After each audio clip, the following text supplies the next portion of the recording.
Today's introduction is, for me, both poignant and yet exciting at the same time.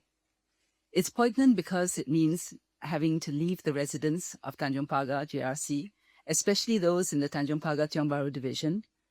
I've been MP for Tanjong Pagar since 2001. That's 24 years. Over that time, so many strong bonds have been built and so many wonderful memories created.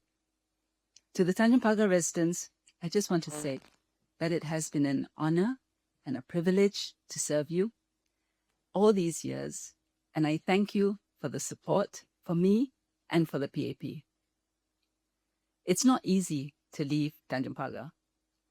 I shall miss all of you, and especially the uncles and aunties in the neighborhood, and most especially the uncles.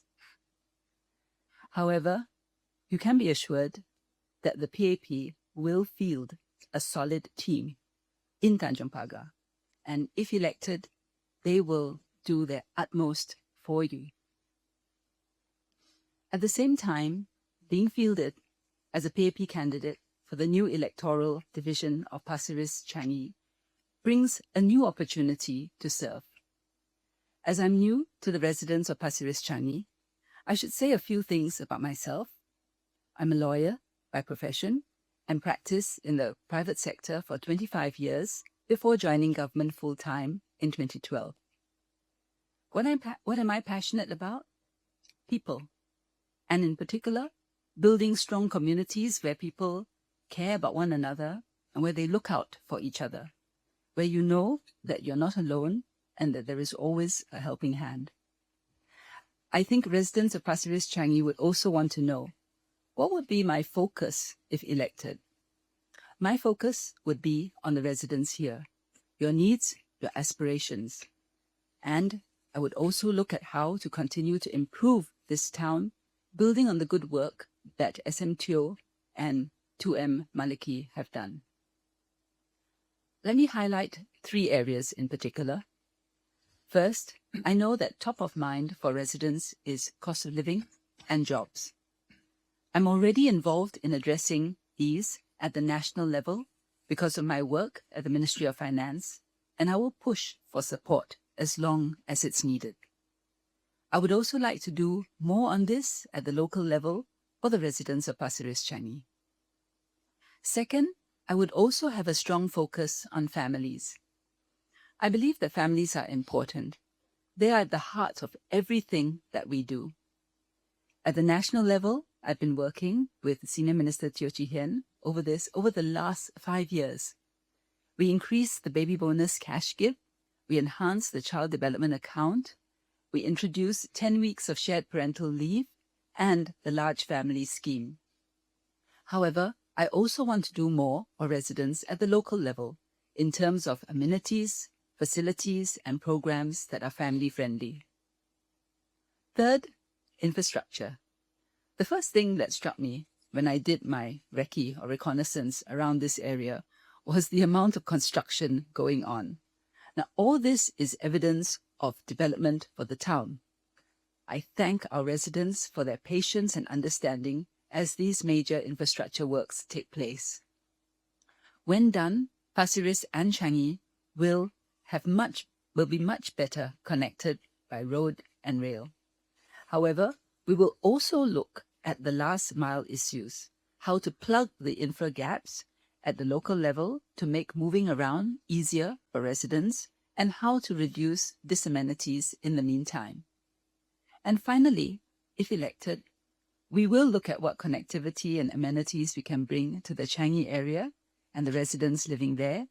And I also hear the wishes of the residents of Pulau Ubin. That is something I will look into as well. I had the privilege of being an MP for Pasir Ris for the past 5 years, and I must say that this community has already become a very big part of my life. And what is even more special is that we get to work very closely with the residents in every step of the way, whether it's hearing their feedback on what they want to improve, or having them to step forward to serve with us, or working with us to make real improvement on the ground. So let me elaborate a little bit.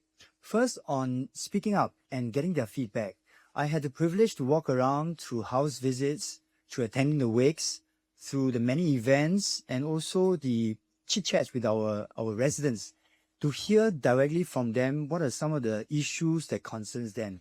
This could be real estate issues or estate issues, or this could be national concerns like on cost of living or job security. I must say that these feedback are very important for me because they form the basis of my action plan. Secondly, I was very fortunate that over the last 5 years, I had many residents who stepped forward to volunteer with me, especially so because I was setting up a new division in Pasir Ris Central, and their willingness to step forward to be part of the solution has really inspired me as well. Thirdly, together with my team, we have worked very hard in the last 5 years to make real improvements in Pasir Ris Town. So we focus on 3 areas. First, making Pasir Ris Town a more vibrant one and modernize it. Second, to focus on social support. And third, building cohesion. Let me elaborate each one in turn. On the town development, as SM Teo, as Min Indranee has highlighted, Pasir Ris is going through a major redevelopment for good reasons.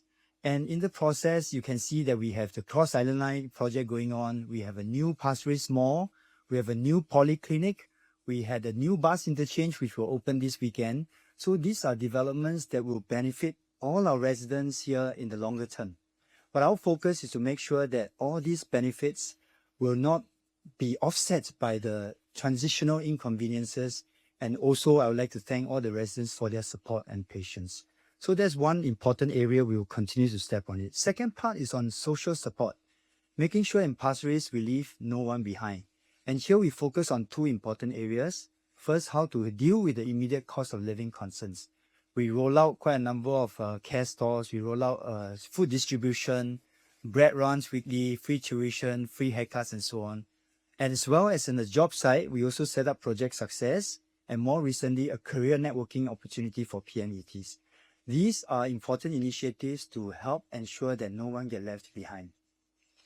We also take special care of our seniors because they are our treasures, and we make sure their health and their wellness is always taken care of. And also, we are very, very grateful that many of our young people have stepped forward to volunteer and make an impact in Pasir Ris Town itself. The last part is about building a close-knit community. This is a constant work in progress. And besides the usual festive celebration, in the last couple of years, we have also innovated and introduced new ones. For instance, the Town Park National Day Carnival, where we had fireworks fired from the middle of the pond. After many, many years, we have not done it in Pasir Ris, as well as the street party, where we closed the entire street for the residents to celebrate the year end, and many other sustainability programs for many different residence types. So in short, we have done a lot in the last 5 years, and there's a lot more we want to do. So we look forward to working closely with our community partners, with our community leaders and volunteers, as well as all our residents to make Pasir Ris-Changi a better town for all of us. From the uncertainty of COVID-19 to today's cost of living pressures felt in Singapore and across the world, I've walked this journey with you, listening, learning, and working together to build a stronger and more caring Pasir Ris. Your stories have shaped my work in Parliament.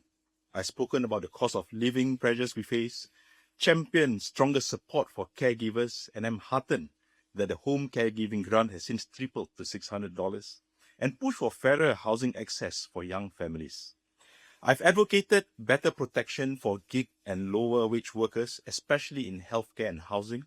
I've supported inclusive and anti-discriminatory workplace practices through the Workplace Fairness Bill and called for more flexible work arrangements so that our seniors, our back-to-work mothers, caregivers, and persons with disabilities can contribute meaningfully and with dignity.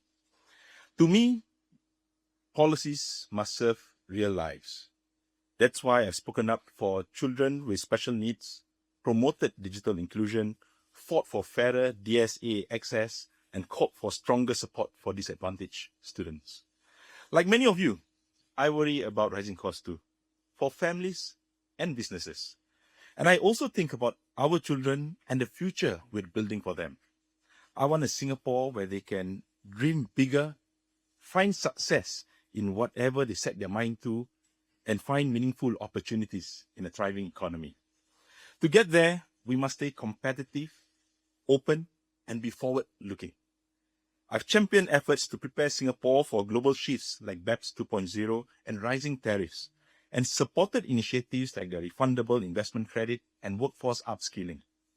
So we can attract investments, create good jobs for Singapore, and open new doors for our next generation. Beyond our shores, I've called for Singapore to continue our humanitarian efforts, including in Gaza, while staying focused on energy security and bold investments in hydrogen and nuclear energy. But I believe an MP must go beyond the Parliament. That's why we rolled up our sleeves, supporting job seekers through Project Success, using technology to help over 300 families monthly through our care store, ensuring warm meals for our seniors via Community Makan, and launching mentorship programs for our youth at risk. I'd like to share 3 things that define why I'm stepping forward. The first, what really sparked my interest in sustainability and community engagement. Secondly, my current life and that grounds the issues that I deeply care about.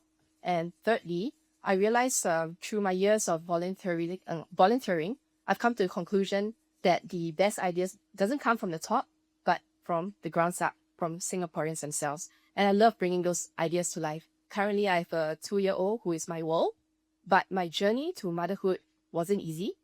I've walked through the silent heartbreak of miscarriage, not once, but twice. These experiences really broke me in ways that I didn't expect, but it also made me more determined than ever to be a voice for those who often feel unheard in the journey of starting a family and subsequently maintaining one. And it can be issues on health, financials, housing. I know this sometimes can be a very lonely journey because our generation is stretched. We are the caregivers raising our children, looking after our aging parents, managing households and careers, often all at once.